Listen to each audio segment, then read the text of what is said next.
Alright, here we are, day 90. It is Sunday, the 29th of April. And we're getting back up to, there's Mrs. Scott's, getting back up to Sunrise Mountain, where I left off on Friday. I'm going to start there. That's about mile 1328 and a half, roughly.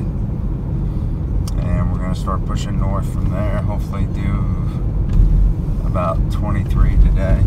Getting a late start. It's going to be probably close to 10 o'clock before it starts, so we'll see. But I'd like to, there's a shelter about 23 miles in. I'd like to get there. Hopefully the weather will be decent. It's not supposed to rain or anything, but it's like high 40s.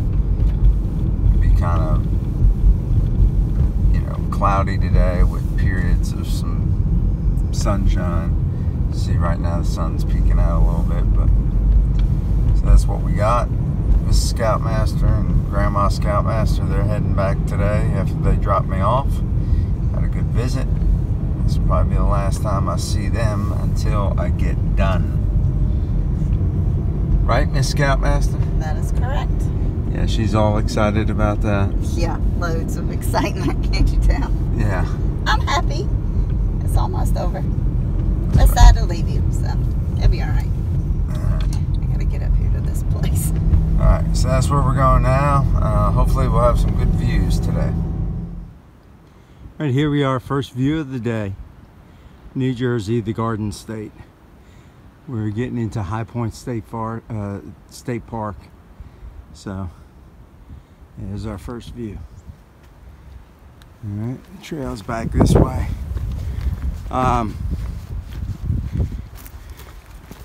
Just to add one thing to the ongoing conversation I had regarding mental toughness.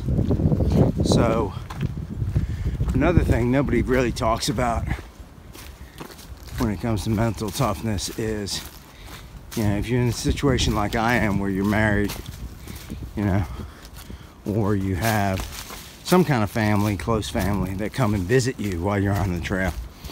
You know, I just spent 4 days, basically Wednesday, Thursday, 4 days with my wife. And, you know, as great as that is to spend that 4 days, you know, it's always very, very difficult on the last day, or, you know, the day they're leaving, to you know, get back refocused on the trail. It's always very, very tough. It's tough for, obviously, the spouse, Miss Scoutmaster, you know, but it's tough for the hiker too. But both parties, you know, it's just tough. I mean, you enjoy seeing each other, but then, you know, the problem is now you're separating again, you know. So you go from an extreme high, seeing each other on that first day, and over the next several days to an extreme low again, because you have to leave again. In this case, you know, this will be the last time, or this was probably the last time that I will see her before Katahdin, before I get home from Katahdin. Because right now we don't have any plans for her to come up there. Obviously my son will be coming, but you know, she won't see me till I get back home. So, you know, that's tough.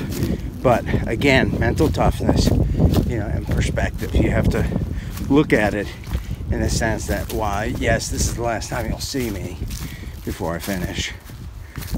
You need to look at it like, you know, we're that close.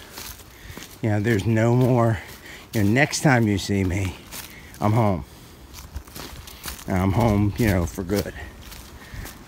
There's no more having to take me back out on the trail and leave me again. So that's kind of how you deal with that. You know, when I talk about mental toughness, it's also perspective. You know, you have to be able to put that positive spin on it. Look at the bright side, look at the positive in the situation, because there's always a positive.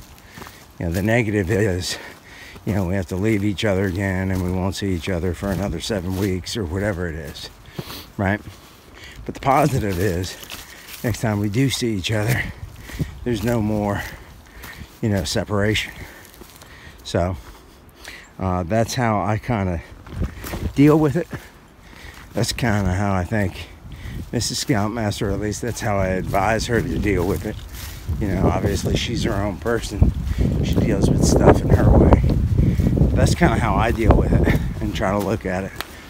And the first day, like today, you know, we just left each other. And sometimes it can be difficult days hiking because, you know, I'm out here, going to be out here all day, 10 or 11 hours hiking. And you know, it's easy just to dwell on the fact that, you know, she just left.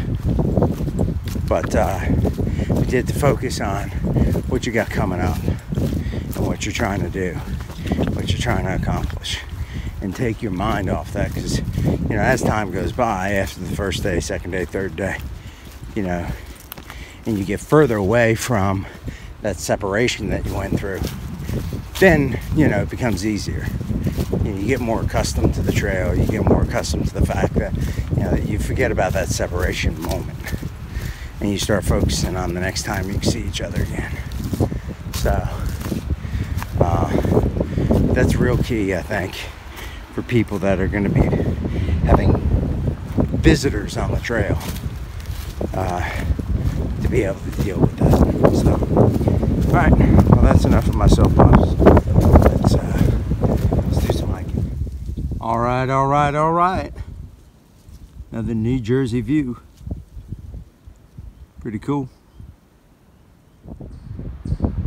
All right, here we are on top of the observation tower, High Point, New Jersey. It is the highest point in New Jersey.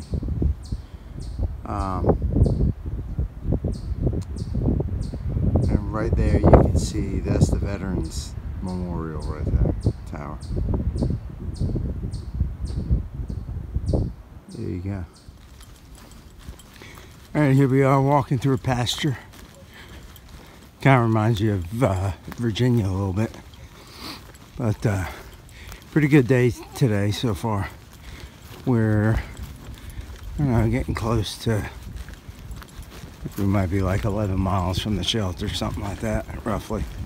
So we still got a few hours. It's 3:25. So I'm hoping to get there by 7:30. You know, maybe a little earlier, but probably 7:30. That'll give me a little bit of daylight to get some of my stuff done. But not a bad day today. Be nicer if the sun was out, but it was in and out a little bit. But rest of the week looks pretty good. Monday, Tuesday, Wednesday looks really good. It's gonna heat up, I think. So far so good. All right, time to walk on some boards.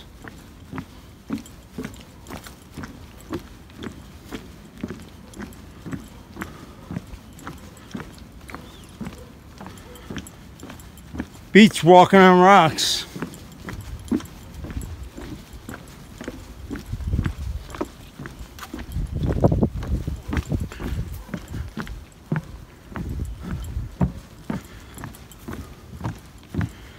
Yeah.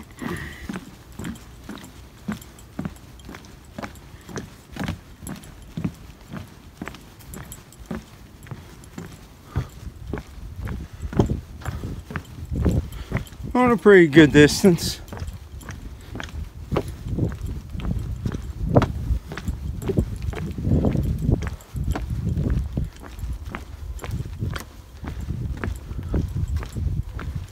Jersey's kind of shaking it up a little bit, mixing it up. Nice. All right, everybody. Here we are. We're heading to the Peck Mountain Shelter. We're here. It is about 10 minutes after 7. So we made real good time, especially since we didn't leave till 10. So it took us 9 hours, 10 minutes. And so that was good. Be about 23 miles for the day. So we did that. 9 hours, 10 minutes. That's good. All we gotta do is find the shelter. Follow the blue blue blaze. There's no water at this shelter. I've got enough water to last me, but there is a house before you make the half-a-mile climb up Pochuck Mountain to the shelter. There's an abandoned house that's on National Park Service land, and has a spigot on the back of the house you can get water from. However, they will not be turning the water on until May 15th. So that's where I lost about 10 minutes. Going to the house checking to see if there was any water. So no water until May 15th. So anybody coming up behind me, if you're coming up May 15th or later, you got water. Okay. Alright, there's the bear box. We're at the Pochuck Mountain Shelter. See the shelter? I'm the only person here. There may be another through hiker coming in a little bit later. Girl by the name of Sale. I met her actually the other day, then I ran into her again today. She was going into town get some eats. There's the privy. So this will be our abode for the evening. Alright, got work to do. That'll wrap up day 90, 23 miles.